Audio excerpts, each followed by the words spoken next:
Я никогда не позиционировала себя как блогер, да? Да. То есть я не делала намеренно себя знаменитым человеком, но я понимала, что без развития социальных сетей бизнесу будет немного тяжело. Да. Сейчас умрет, просто умрет. Да, то есть кроме того, что мы делаем рекламу, например, у себя на страничках, дополнительно я также трачу много денег на рекламу вне своего инстаграма. То есть я гон удами знаменитыми биомагазинами, я гон удами кимаме дунум хамира хамамишнусан, я ему дарю эту вещь. Я могу сказать, например, нет, мне все равно, меня и так все знают. Да. Максат... Это доп.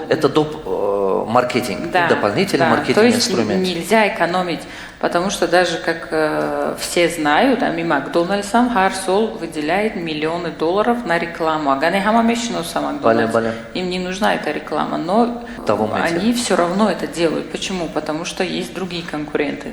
Есть те, которые быстрее напомнят о себе. Есть еще такой момент, когда вы делаете рекламу, да, то есть вы покупаете не только в Инстаграме, еще параллельно запускаете рекламу и в Фейсбуке, и на радио, и, например, экраны в городе. То есть чем чаще ваш бренд будет мелькаться, тем на подсознательном уровне он быстрее задержится в нем.